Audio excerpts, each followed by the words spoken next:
The Great Hall of the Galactic Council stretched out like a massive bowl made of crystal and metal. Thousands of seats rose up in circles, each one holding a different alien species. Some looked like giant insects with too many arms. Others were floating balls of light that spoke through machines. A few looked almost human but had skin that changed colors when they got angry. Hyun-woo stood in the center of it all. He was a tall man with gray hair and calm eyes. He had been a soldier once, fighting in wars on Earth before becoming a diplomat. Now he wore a simple black suit and carried a briefcase that held the hopes of all humanity. The noise in the hall was getting louder. Aliens were clicking, buzzing, and making sounds that no human throat could copy. Some were pointing at him with claws, tentacles, or whatever they used for hands. Hyun-woo had been here many times before, but today felt different.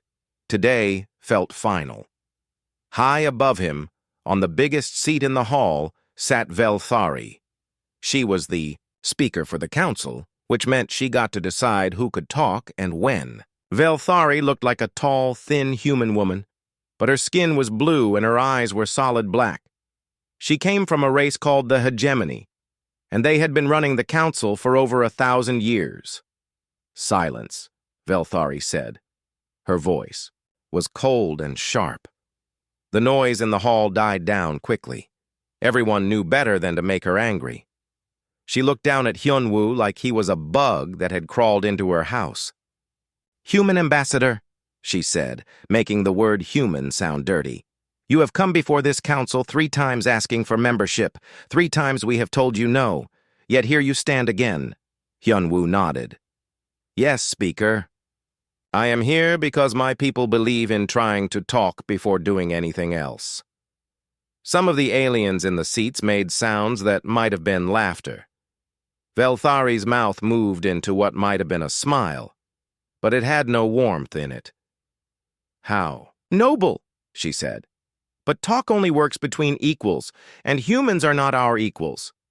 In one of the lower seats, a small creature that looked like a fuzzy ball with eyes shifted nervously. This was Quix, from a race called the Tenderfolk. They had been some of the first aliens to contact humans, and they had always been friendly. But the Tenderfolk had no power in the council. They could only watch and hope. Velthari stood up. When she did, the whole hall became quiet enough to hear a pin drop. "The council has made its final decision about humanity," she announced. "You are a violent species, a dangerous species. You fight wars over small pieces of land. You build weapons that can destroy whole planets. You cannot control your anger or your greed." Hyun-woo felt his jaw tighten, but he kept his face calm. He had heard all of this before. "Therefore," Velthari continued, "the council offers humanity one last chance. You may join our community of civilized worlds, but only under these conditions." She held up a device that projected words in the air for everyone to see. First, all human military forces must be disbanded immediately. Second, all human weapons must be destroyed under council supervision. Third, humans may not travel between star systems without council permission. Fourth, human worlds will be governed by council overseers to ensure proper behavior. Fifth, humans may not develop any new technology without council approval. The words hung in the air like a death sentence. Hyun-woo read them twice to make sure he understood. The council was not offering membership. They were offering slavery. "These terms are not open for discussion," Velthari said. "Accept them and humanity may survive under our protection. Refuse them and face complete isolation from galactic society. No trade, no contact, no help if you face any dangers. You have 1 day to decide." Hyun-woo looked around the hall. Most of the aliens were nodding in agreement. A few looked uncomfortable, but none of them spoke up. The Hegemony and their allies controlled most of the votes in the council. What they wanted, they usually got. The human ambassador opened his briefcase and took out a small device. It was a communicator that connected him directly to Earth. He pressed a button and spoke quietly into it for a few minutes. The whole hall waited and watched. When he was done, Hyunwoo put the device away and looked up at Velthari. "I have spoken with my government," he said. "We have an answer for you." "Already?" Velthari looked surprised. "You work faster than we expected. Very well. What is humanity's response to our generous offer?" Hyunwoo took a step forward. His voice was calm and clear when he spoke, but something in his tone made the aliens in the front rows lean back. "No," he said. The word echoed through the hall like a gunshot. For a moment, nobody moved or made a sound. Then the noise exploded as thousands of aliens started talking at once. Velthari held up her hand for silence. It took longer this time. "I do not think I heard you correctly, human. Did you say no to our offer of protection?" "I said no to your demands for surrender," Hyunwoo replied. "Humanity rejects your ultimatum completely. We also formally withdraw our application for council membership. We no longer wish to join your organization." More shocked sounds filled the air. This was not what anyone had expected. Species that came before the council usually begged for mercy when they were threatened. They did not just walk away. Furthermore, Hyunwoo continued, humanity no longer recognizes the council's authority over human space or human affairs. Any council ships that enter our territory without permission will be considered hostile. Velthari's blue skin was turning darker, which meant she was getting very angry. "You dare to threaten us? Do you have any idea how powerful the council is? We have fleets of ships that could turn your little planet into dust?" Hyunwoo smiled, but it was not a friendly smile. "Speaker, I was a general before I became a diplomat. I have studied your fleets very carefully. Yes, you have many ships, but you have not fought a real war in over 500 years. You have forgotten what war actually means." He picked up his briefcase and turned toward the exit. "My government has instructed me to deliver one final message. Any attack on human worlds will be met with immediate and total retaliation. We will not surrender. We will not submit. And we will not run away. If you want a war with humanity, you will get one. But it will not be the kind of war you expect." As Hyunwoo walked toward the door, alarms started going off all over the council station. Red lights flashed, and a mechanical voice began speaking in the council's common language. "Alert! Multiple unknown ships detected entering the Nexus system. Ships do not respond to identification requests. All council vessels prepare for possible hostile contact." Velthari's black eyes went wide. She touched a control on her chair, and a holographic display appeared, showing the space around the station. Dozens of human ships were coming out of faster than light. Travel, surrounding the entire system. "Impossible," she whispered. "How did they get so close without our sensors detecting them?" Down on the floor, Hyunwoo stopped walking and looked back up at her. "Speaker, you know nothing about humans. You know nothing about how we fight or how we think. You believed your own stories about us being primitive and stupid. That was your first mistake." He opened his briefcase again and took out another device. This one was bigger and had several buttons on it. "This is connected to every human ship in this system. Right now, they are targeting every council military station and every council warship within 50 light years of here. They are waiting for my signal." The hall was completely silent now. Even the aliens who had been making noise earlier were holding their breath. "I am not going to give that signal today," Hyunwoo said. "Today I am just going to leave.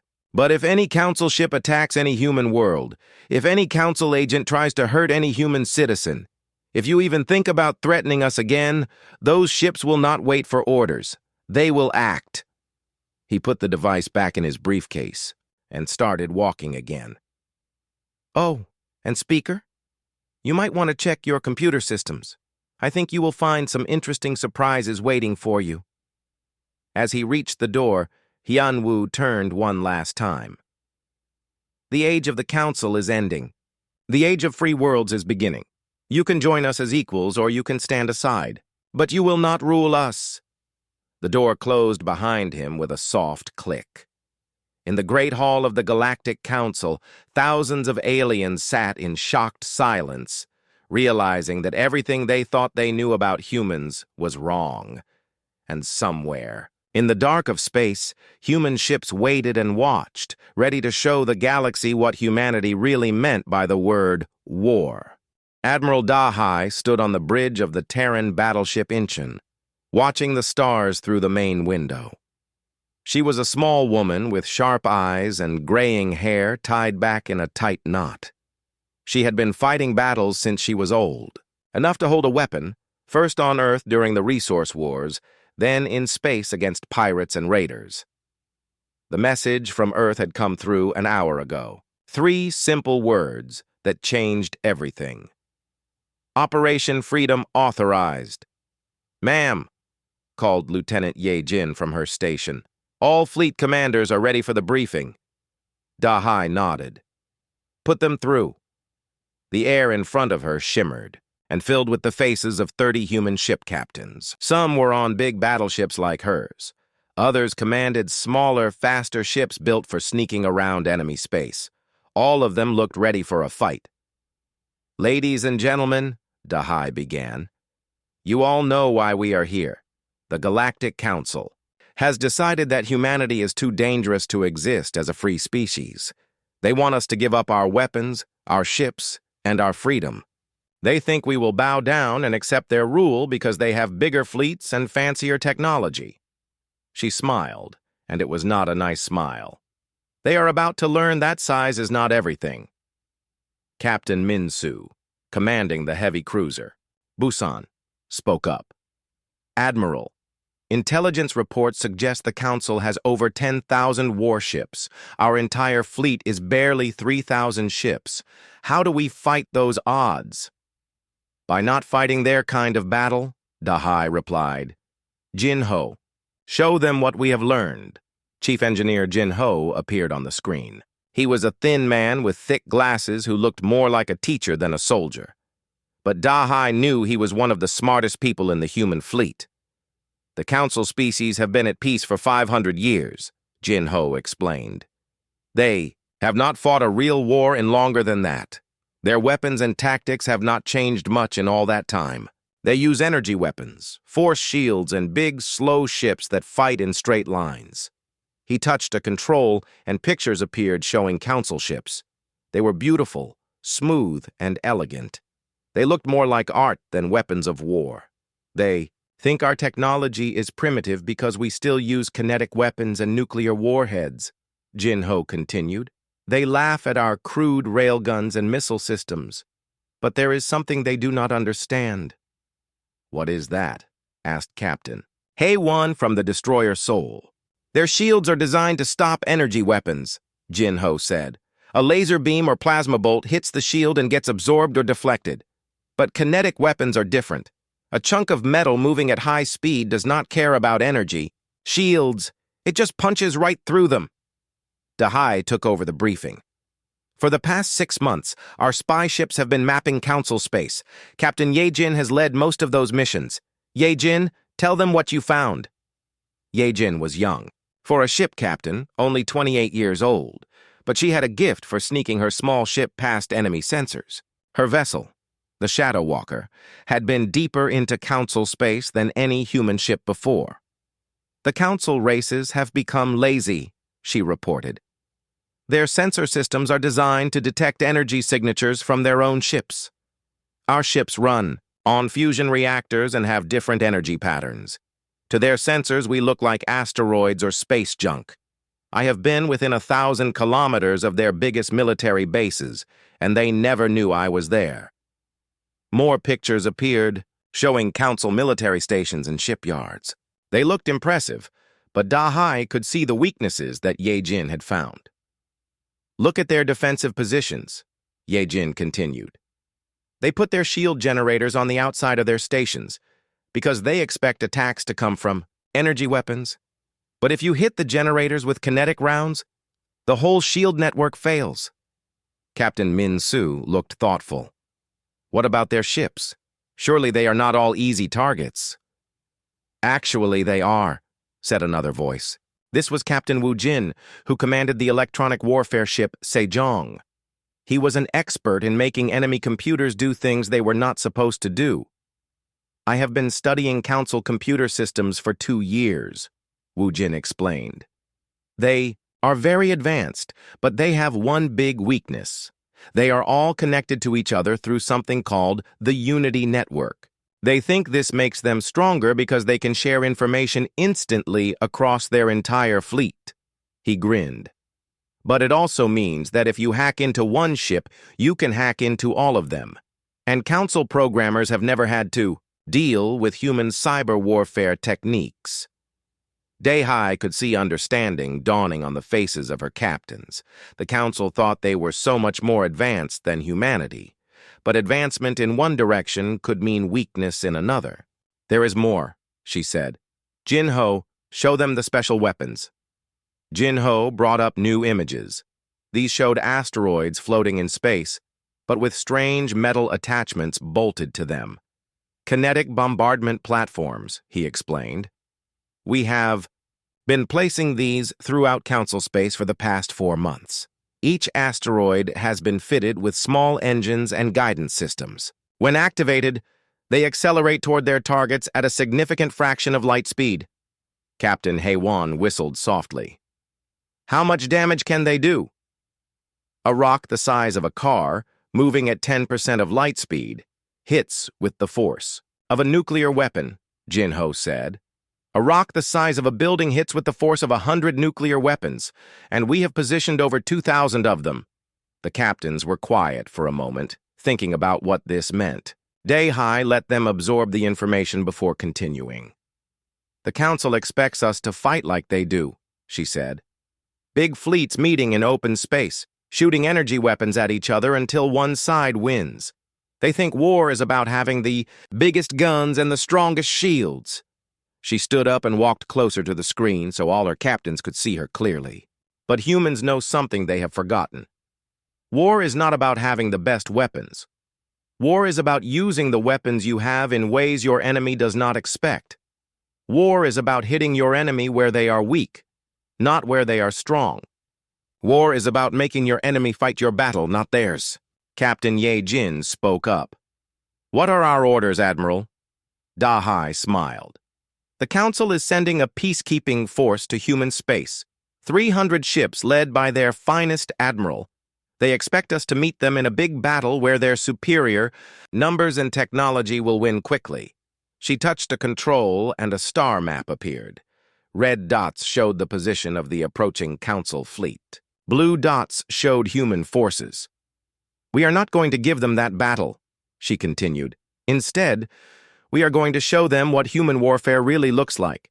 Captain Min-Su, you will take 50 ships and attack their supply bases in the Korlov system. Hit them hard and fast, then disappear before they can respond. Captain Heywan, your destroyer group will hit their communication relays in the Nexus outer system. Blind them so they cannot coordinate their response. Captain, Wu Jin, I want you to penetrate their computer networks and start causing chaos. Make their own ships turn on each other if you can. She turned to Ye Jin. And you, Captain, will take your stealth ships and hunt their scouts. I want their commanders to be deaf, blind, and confused when the real fighting starts. What about the main Council fleet? Asked Captain Min-Su. Dehai's smile got wider. Oh, we will deal with them too, but not the way they expect. Jin-Ho, how long until our kinetic platforms are ready? 12 hours, Admiral. All targets have been confirmed and locked in. Perfect. Dehai looked at each of her captains in turn. Gentlemen and ladies, the Council thinks they are about to crush a small, primitive species that got too proud for its own good. They are planning a quick, easy victory that will serve as an example to other worlds that might think about defying them. She paused for effect. Instead, they are about to learn why humans have been fighting wars for thousands of years while they have been playing at peace. They are about to discover that sometimes the primitive species is primitive because they never stopped learning how to kill their enemies. The faces on the screen were grim but determined. These were men and women who had volunteered to fight for humanity's freedom.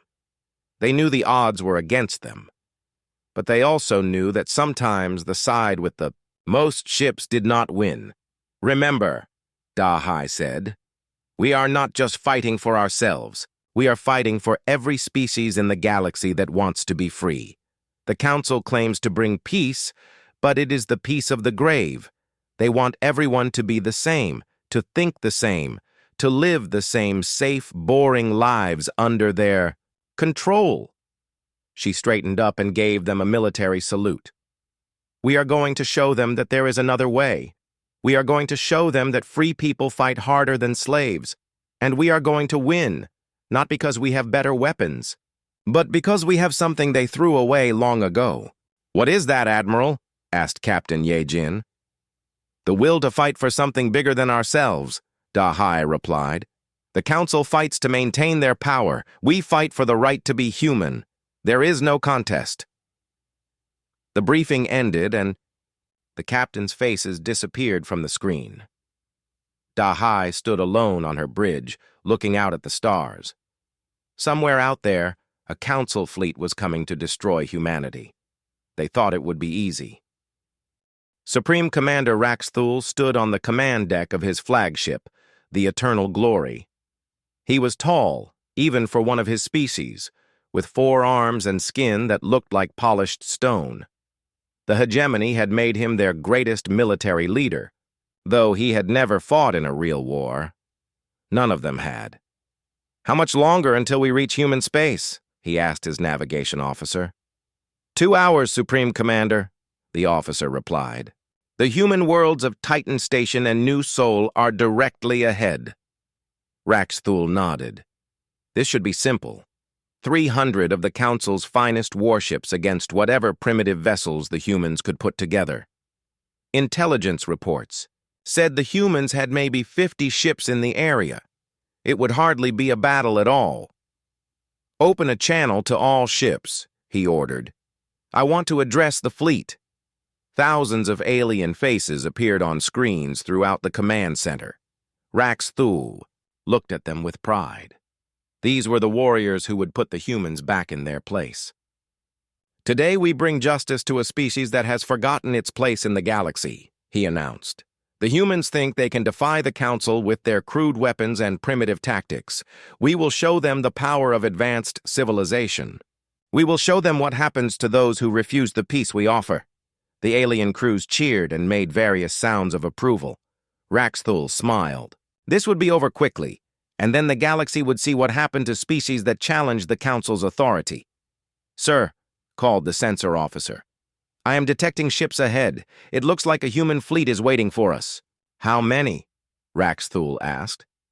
"Difficult to say, sir. Their energy signatures are strange. I count maybe 40 vessels, but they are much smaller than ours." Raxthul laughed. 40 ships against 300?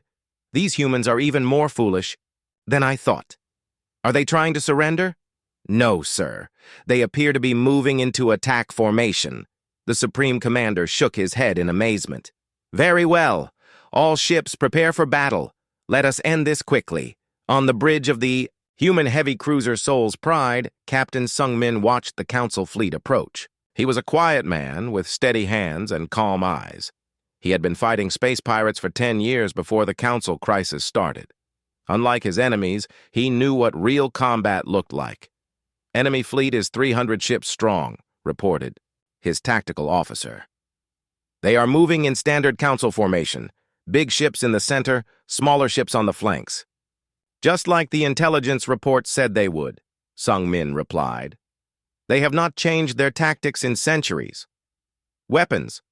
What is our status?" "All railguns loaded and ready, Captain. Nuclear torpedo tubes are prepared. Kinetic interceptors are standing by." "Good. Communications. Patch me through to all human ships." The faces of 40 human captains appeared on his screen. Most of them looked nervous. They were about to fight a battle where they were outnumbered 7-1. "Listen to me," Sungmin said calmly. "I know the odds look bad, but remember what Admiral Dahai taught us. We are not fighting their kind of battle. We are fighting our kind of battle." He pointed to his tactical display. "The Council ships are moving in a straight line toward us. They expect us to do the same thing. Instead, we are going to spread out and hit them from all sides. Use your speed and maneuverability. Do not try to trade shots with their big ships. Hit them and run." One of the younger captains spoke up. "Sir, what about their shields? Intelligence says they can absorb massive amounts of energy." "Their shields can stop energy weapons," Sung-min agreed. "But kinetic rounds go right through them. Aim for their weapon systems and engines. Cripple them. Do not try to destroy them all at once." Another captain asked, "What about their fighter craft?" This time, Lieutenant Commander Eun Jung answered. She was the leader of the human fighter squadrons, a young woman who could make her small ship do things that seemed impossible. "Council, fighters are designed for long-range energy combat," she explained. "They have powerful weapons but poor maneuverability. Our fighters are built for close combat and quick turns. We can get inside their weapon range before they can target us properly." Sung-min nodded. "Remember, we have advantages they do not know about. Our electronic warfare capabilities, our kinetic weapons, and most importantly, our willingness to take risks. Council pilots have been trained for safe, predictable battles. We have been trained to survive." The Council fleet was getting closer. On his screen, Sung-min could see the massive ships approaching in their perfect formation. They looked beautiful and terrible, like floating cities made of metal and light. "All ships," he ordered. "Execute Plan Delta." The human fleet suddenly scattered. Instead of meeting the Council force head-on, the ships spread out in all directions. Some went high, some went low, some went left and right.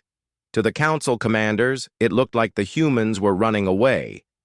Supreme Commander Raxthul watched the human ships scatter and smiled.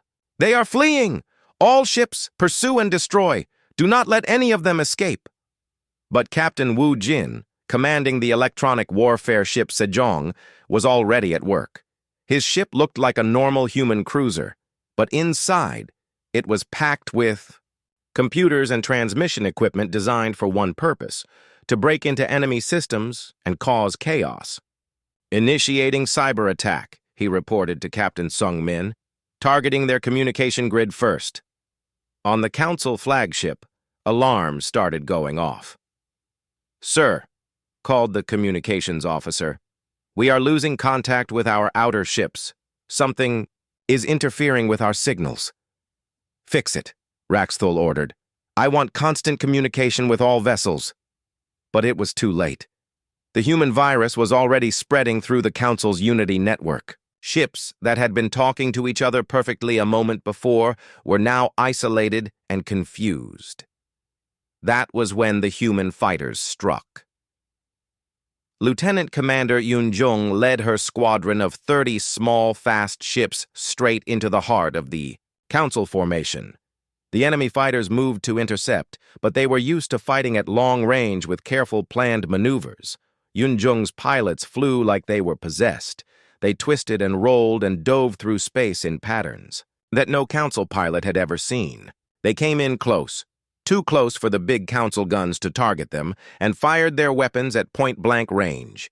The first Council ship to die was a destroyer on the outer edge of the formation.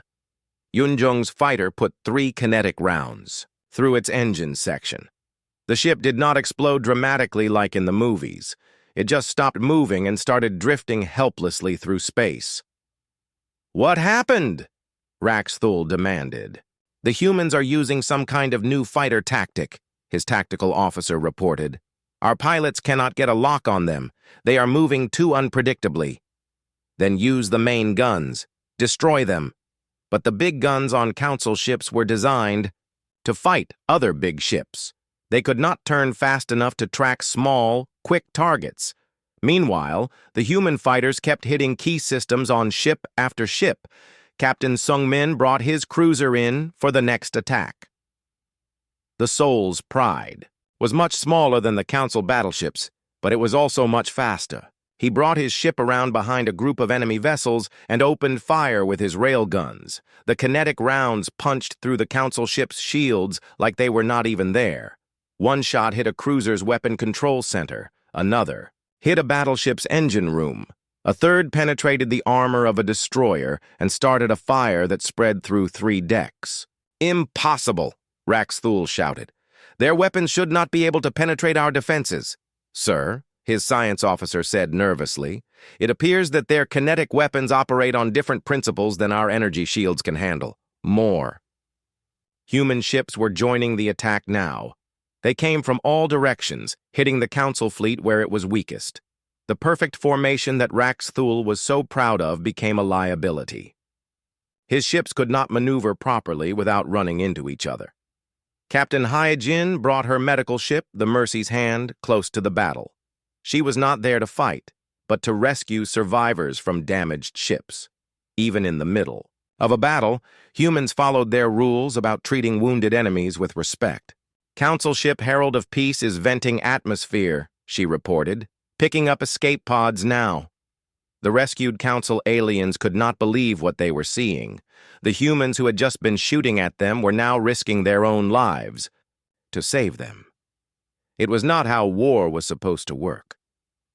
Back on the Eternal Glory, Supreme Commander Rax Thul was beginning to understand that something had gone very wrong. His fleet outnumbered the humans 7-1, but somehow the humans were winning. His ships were being picked apart by enemies they could barely see or hit. "Sir," called his tactical officer, "we have lost 43 ships. The humans have lost only 6. "How is that possible?" Rax Thul demanded. "They are not fighting the way we expected, sir. They are using hit-and-run tactics, electronic warfare, and weapons that our defenses cannot stop." Captain Wu Jin's cyber attack was getting worse.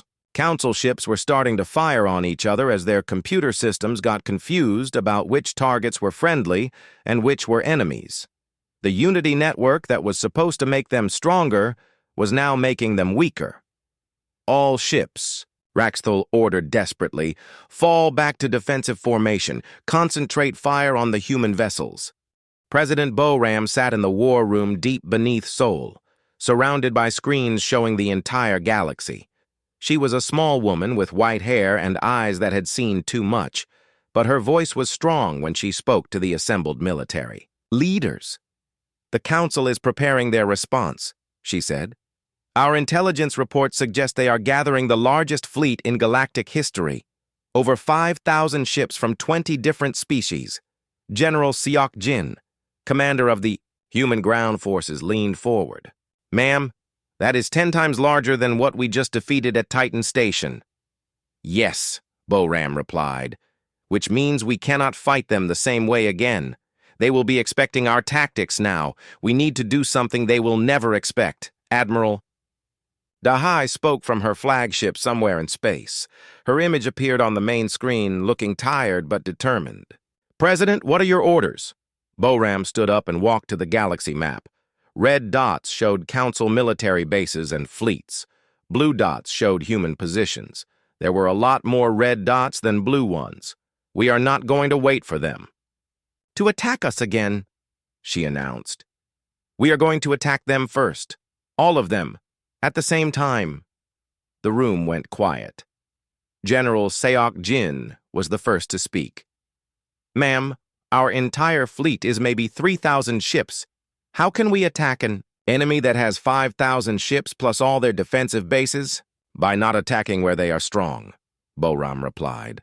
"We are going to hit them where they are weak. Admiral Dahai, how many Council worlds have asked for independence since our victory at Titan Station?" 17 so far, Dahai answered. "Small species that the Council has been controlling for centuries. They see what we did and they want the same freedom." "Good.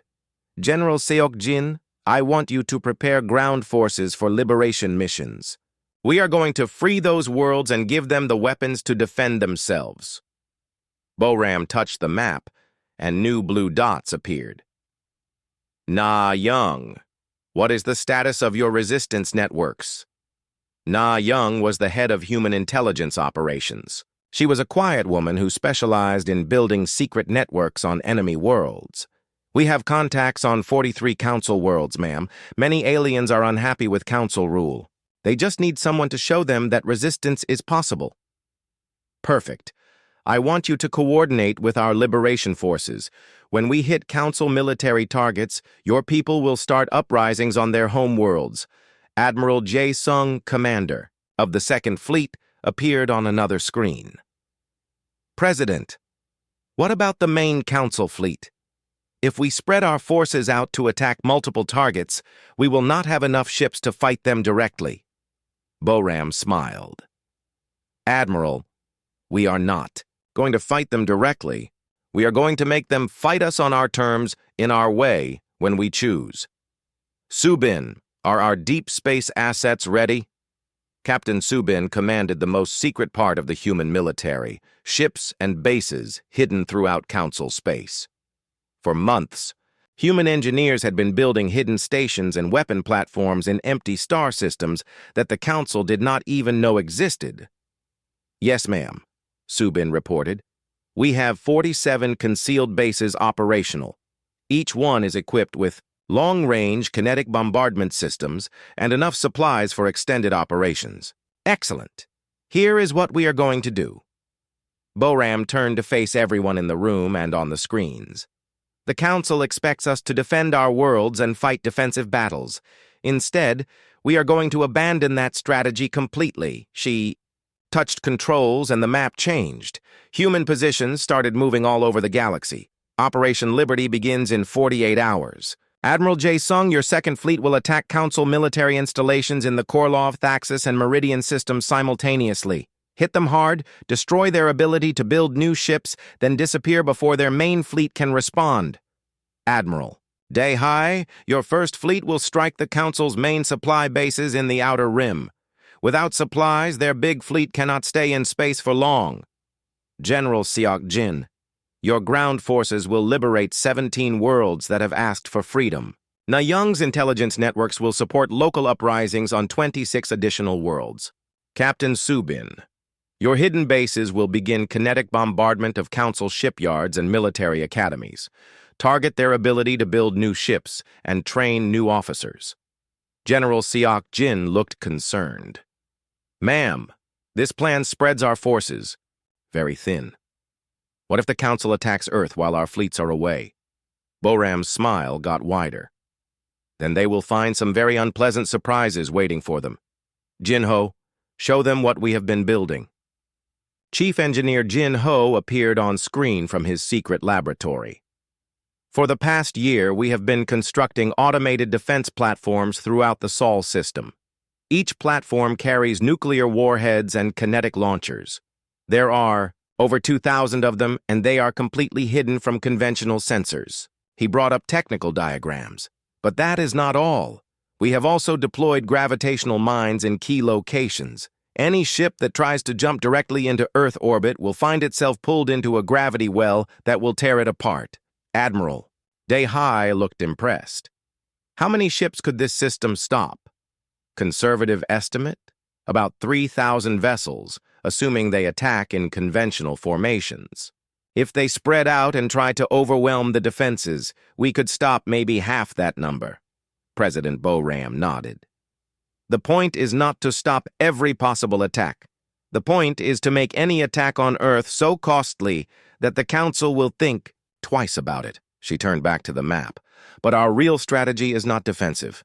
We are going to teach the Council the most important lesson in human military history. The best defense is a good offense." Over the next 2 days, human forces moved into position across the galaxy. The Council's intelligence networks detected some of the movement, but not all of it. They thought the humans were preparing for another defensive battle. They were wrong. Admiral Jae Sung struck first. His fleet appeared in the Korlov system and immediately began attacking the massive shipyards, orbiting the fourth planet. The Council had been building new warships there for over a century. The human ships used the same tactics that had worked at Titan Station, but on a larger scale. They scattered and attacked from multiple directions, using kinetic weapons and electronic warfare to disable enemy defenses. But this time, they had help. "Admiral," reported Captain Min-ho from the destroyer Daegu, "we are receiving a transmission from the planet. It is some kind of resistance group." "Put them through," Jae-sung ordered. The screen filled with the face of an alien that looked like a giant lizard with too many eyes. "Human ships, this is Crix of the Liberation Front. We have been waiting for you to arrive." "What can you do to help us?" Jae-sung asked. "We control the planetary defense systems. We can shut down the orbital platforms that protect the shipyards." Jae-sung smiled. "Do it." Suddenly, the massive defense platforms that had been shooting at human ships went silent. Crix and his people had spent years infiltrating the Council's military systems, waiting for a chance to strike back. With the defenses down, Jae-sung's ships closed in on the shipyards. Kinetic rounds and nuclear torpedoes turned the construction facilities into clouds of debris. Dozens of half-built Council warships were destroyed before they could ever fight. The same scene was playing out across the galaxy. Human fleets struck at 17 different targets simultaneously. Council forces tried to respond, but they were not prepared for attacks coming from so many directions at once. On the world of Vashti Prime, General Seok-jin's Marines landed to support a local uprising. The planet's inhabitants looked like large insects, but they fought with the courage of any human soldier. "The Council garrison is fortified in the capital city," reported the local resistance leader, a being called Thek. "They have energy shields and heavy weapons." "Do not worry," Seok-jin replied. "We have experience with energy shields." The human Marines attacked using tactics the Council had never seen. Instead of charging the shields directly, they used portable kinetic launchers to punch holes in the defenses. Then they sent in small teams to attack from unexpected directions. The Council garrison surrendered within 6 hours. They had been trained to fight other Council species using predictable tactics. They had no idea how to deal with humans who ignored conventional rules of warfare. Captain Subin's hidden bases were also striking. Kinetic projectiles launched from concealed positions smashed into Council military academies and training centers. The aliens who trained Council officers suddenly found their schools turning into rubble. "This is impossible," transmitted one Council instructor before his academy was destroyed. "Where are these attacks coming from? Our sensors show nothing in this system." That was the point. Human engineers had learned to hide their bases inside asteroids and small moons. To Council sensors, they looked like natural objects. By the time the attacks began, it was too late to stop them. Back on Earth, President Bo-Ram received reports from all fronts. The coordinated attacks were working better than anyone had hoped. 17 worlds liberated, reported Na Young. 26 uprisings in progress. Council forces are overwhelmed and confused. Shipyard production capacity reduced by 60%, added Jin-ho. Their ability to build new ships has been severely damaged. Officer training programs disrupted, said Subin. The Great Hall of the Galactic Council was in chaos. Where once there had been thousands of representatives from hundreds of species, now only a few dozen remained. Empty seats stretched up the curved walls like missing teeth in a broken smile. Speaker. Velthari stood at her podium, but her blue skin had turned pale and her hands shook when she spoke. "Order!" she shouted. "I demand order in this chamber!" But order was the last thing anyone was thinking about. The remaining council members were arguing, shouting, and in some cases trying to leave the station entirely. "The humans have destroyed everything," screeched Ambassador Zoc from the Hegemony faction. 17 worlds have declared independence. Our shipyards are in ruins. Our fleets cannot even maintain supply lines. "Then we must negotiate," said Ambassador Freth from the Peaceful Coalition. "Clearly our military approach has failed." "Negotiate?" Velthari's voice was like breaking glass. "We do not negotiate with primitives. We rule them." "With what?" asked a small voice from the lower seats. It was Quix, the representative from the Tenderfolk. Half our species have left the Council. The other half cannot agree on anything. What exactly are we ruling? Before Velthari could answer, alarms began sounding throughout the station. Red lights flashed and the mechanical voice announced, "Alert! Large fleet detected approaching Nexus Prime. All defensive forces prepare for possible hostile contact." On the main viewing screen, the assembled aliens could see hundreds of ships dropping out of faster-than-light travel. But these were not just human ships. Mixed in with the familiar angular designs of human vessels were ships from dozens of other species. "Impossible," whispered Velthari. "How did they get past our sensor network?" The answer came from the communication system. A calm, professional voice spoke in perfect Council standard. "Nexus Prime Control, this is Ambassador In Young of the Free Worlds Alliance. We are here for diplomatic talks. We request permission to dock." Velthari found her voice. "This is Speaker Velthari of the Galactic Council. You are not recognized. Leave immediately or face the consequences." There was a pause. Then the human voice spoke again, and this time there was steel in it. "Speaker, you seem to be confused. We are not asking for permission. We are informing you of our intentions. Any attempt to interfere with our diplomatic mission will be considered an act of war." "You dare threaten us?" Velthari shrieked. "No threat, just facts." The voice was now coming from inside the chamber itself. The doors had opened and humans were walking in, flanked by representatives from species that had left the Council. In Young was a tall woman with graying hair and the bearing of someone who had spent years in difficult negotiations.